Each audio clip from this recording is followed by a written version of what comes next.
Hello students, welcome to YouTube channel easy commerce on tips. आज हम इस video में डिस्कस करने वाले हैं अबाउट कंजप्शन फंक्शन और प्रोपेंसिटी टू कंज्यूम। ये aggregate demand and aggregate supply का थर्ड पार्ट है। पिछली वीडियोस में हमने डिस्कस करा एग्रीगेट डिमांड के बारे में और एग्रीगेट सप्लाई के बारे में।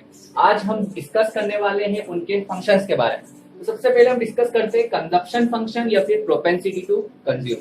अब ये देखोगे तो फंक्शन लिखा हुआ है और जब भी हमको इकोनॉमिक्स में फंक्शन दिखता है तो हम उसकी डेफिनेशन में डालते हैं फंक्शनल रिलेशनशिप बिटवीन। अब यहाँ पे मैं कंजप्शन फंक्शन की बात कर रहा हूँ तो कंजप्शन का किसके साथ रिलेशन होता है? इनकम के साथ रिलेशन होता है। तो यहाँ पे इसकी डेफिनेशन क्या बन के आ जाएगी? It is the functional relationship between consumption and the income. मतलब जितना इनकम में चेंजेस आएगा उसके ऊपर कंजप्शन में कितना चेंजेस आने वाला है वो शो करेगा आपको कंजप्शन फंक्शन। या फिर इसको दूसरी तरीके से बोल सकते हैं अपन प्रोपेंसिटी टू कंज्यूम। दोनों एक ही है, बस नाम चेंज किया है। अब यहाँ पे देखेंगे तो कंजप्शन फंक्शन दो टाइप से होते हैं। पहला होता है एपीसी। एपीसी मतलब average propensity to consume. Average propensity to consume APC हो जाएगा। और एवरेज कैसे निकालते हैं अपन? Consumption upon income, level of consumption upon level of income. तो हमारा क्या आ जाएगा? एपीसी। सेकेंड होता है हमारा एमपीसी। एमपीसी मतलब मार्जिनल, मतलब 1 यूनिट में चेंज होने से हम कैसे कैलकुलेट करेंगे कंजप्शन में कितना चेंजेस आया। एक इनकम में चेंज होने से कंजप्शन में कितना चेंजेस आया वो बताएगा आपका एमपीसी। मतलब आप इनकम में से कितना परसेंटेज कंज्यूम कर रहे हो वो होगा आपका एमपीसी। और एमपीसी को कैलकुलेट करने के लिए हमेशा याद रखना है change in C upon change in Y. ये इसका फॉर्मूला है। एपीसी का फॉर्मूला डायरेक्ट बन के आ गया सी अपॉन वाई, मतलब कंजप्शन अपॉन इनकम। और एमपीसी का बन के आ गया change in C upon change in Y. अब इसको समझते हैं शेड्यूल के थ्रू कि शेड्यूल पे हम उसको कैसे शो करने वाले हैं। तो शेड्यूल हमारा वही वाला ले लेंगे हम पुराना। ये हमने ले लिया इनकम और हमें चाहिए कंजप्शन और इनकम ही चाहिए, तो हमें सिर्फ दो ही लाइन ले रहा हूँ, एक कंजप्शन की ले रहा हूँ, एक इनकम। और यहाँ पे मैं कैलकुलेट करने वाला हूँ एपीसी जिसका फॉर्मूला है सी अपॉन वाई। और इधर कैलकुलेट करने वाले हम एमपीसी जिसका फॉर्मूला है change in C upon change in Y. ये हमारे 4 कॉलम्स हमारे कंप्लीट हो जाते हैं। इनकम डाल देते हैं हम 0 से 0, 100, 200, 300, 400 और ये 500। ये हमने हमारी इनकम डाल दी। अब कंजप्शन जो है वो ही डाल देते हैं हम 80 से। और इस बार हम 80-80 का डिफरेंस रखते हैं। 80-80 का डिफरेंस रखेंगे तो 160, 240, 320, 400 और ये हो जाएगा आपका 480। अब यहाँ पे एपीसी निकालते हैं। तो एपीसी का फॉर्मूला क्या है? सी अपॉन वाई। तो सी अपॉन वाई 80 अपॉन 0 करेंगे तो पहला क्या आएगा? इनफाइनाइट, क्योंकि किसी को भी 0 से डिवाइड करेंगे तो इनफाइनाइट आएगा। 160 अपॉन 100, तो 160 अपॉन 100 करेंगे तो 1.6। 240 अपॉन 200 ये हो जाएगा 1.2। उसके बाद आपका हो जाएगा ये 320 अपॉन 300, 300 करेंगे तो ये हो जाएगा 1.66 के समथिंग। उसके बाद 400 अपॉन 400 1 और 480 अपॉन 500 करेंगे तो ये हो जाएगा 48 बाय 50, 24, 25 तो ये हो जाएगा 0.28। ये 0.28 के समथिंग हो जाएगा।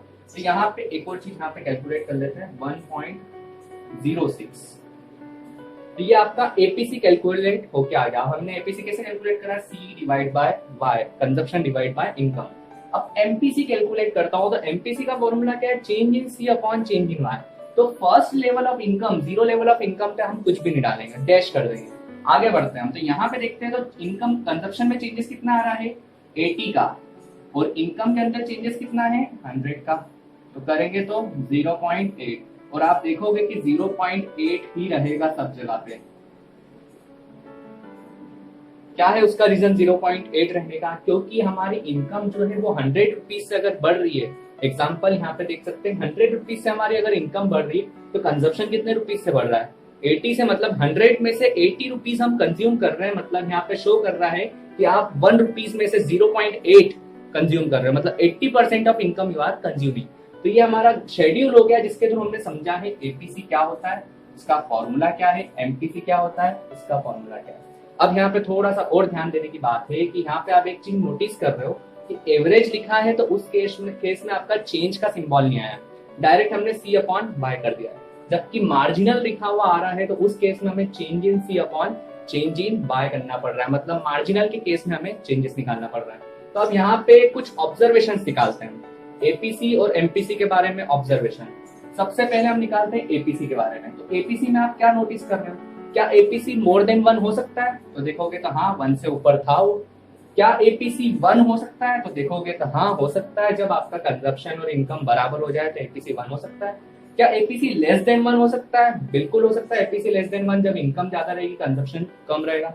क्या एपीसी 0 हो सकता है? तो एपीसी कभी 0 नहीं होगा, क्योंकि कंजप्शन कभी भी 0 नहीं हो सकता है। कुछ ना कुछ हम कंज्यूम करते हैं, whether it is 0 level of income.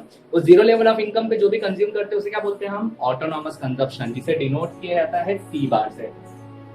तो हम कुछ ना कुछ कंज्यूम जरूर करते हैं, बेशक हमारी 0 लेवल ऑफ इनकम रहती है। हमने ऑब्जर्वेशन निकाल लिया एपीसी के बारे में। अब आता हूँ एमपीसी के बारे में। तो एमपीसी देखोगे तो 1 से लेस है। एपीसी 1 के बराबर, एमपीसी 1 के बराबर हो सकता है क्या? एमपीसी 1 के बराबर कब होगा? जब आप पूरी इनकम को अगर कंज्यूम कर रहे हो, मतलब अगर मेरा डिफरेंस यहाँ पे कंजप्शन में भी 100 का आ रहा है और इनकम में भी 100 का आ रहा है, तो 100 डिवाइड बाय 100 करूंगा तो आंसर क्या आएगा? 1। तो एमपीसी 1 हो सकता है कब होगा? जब change in consumption will be equal to change in income. और यहाँ पे मैंने 80-80 का डिफरेंस लिया, इसलिए यहाँ पे मेरा कंजप्शन में चेंजेस कितना आ रहा है? 0.8 का। तो पहला ऑब्जर्वेशन क्या आ गया? 1 के बराबर एमपीसी हो सकता है जब change in consumption will be equal to change in income, या फिर जितनी इनकम है वो पूरा का पूरा अगर मैं कंज्यूम कर रहा हूँ तो वहां पे एमपीसी 1 हो जाएगा। एमपीसी 1 से कम भी हो सकता है जब इनकम में ज्यादा चेंजेस हो रहा है, कंजप्शन में कम हो रहा है, जैसे हम यहाँ पे देख सकते हैं। क्या एमपीसी 0 हो सकता है? तो एमपीसी 0 नहीं हो सकता है, क्योंकि इंसान कुछ ना कुछ कंज्यूम जरूर करता है। तो चेंज इन सी तो यहाँ पे पॉसिबल है, तो चेंज इन सी रहेगा। तो यहाँ पे हमने कुछ ऑब्जर्वेशंस भी निकाल लिए एमपीसी एपीसी के बारे में। और एक चीज ध्यान रखनी है कि ये टॉपिक आपका इंपॉर्टेंट पार्ट है। अब इसमें क्वेश्चंस कैसा आता है? क्वेश्चन वही ऑब्जर्वेशन बेस्ड आते हैं कि एपीसी की वैल्यू क्या 1 हो सकती है, एपीसी की वैल्यू इनफाइनाइट हो सकती है, एपीसी का भी 0 हो सकता है। तो इसके ऊपर एमसीक्यूज बन के आपके आते हैं। तो ये चीज हमारे काम की चीज है। ये शेड्यूल के थ्रू आप पता कर सकते हो, ऑब्जर्वेशन निकाल सकते हो कि एमपीसी और एपीसी के बीच में कैसा रिलेशन है, क्या ऑब्जर्वेशन है, क्या वैल्यूज रह सकती है उनकी, ये पॉसिबल वैल्यूज हम इसके थ्रू पता कर सकते हैं। ठीक है, हमारा थर्ड पार्ट है आज का। Thank you. Subscribe now and press the bell icon. Never miss an update.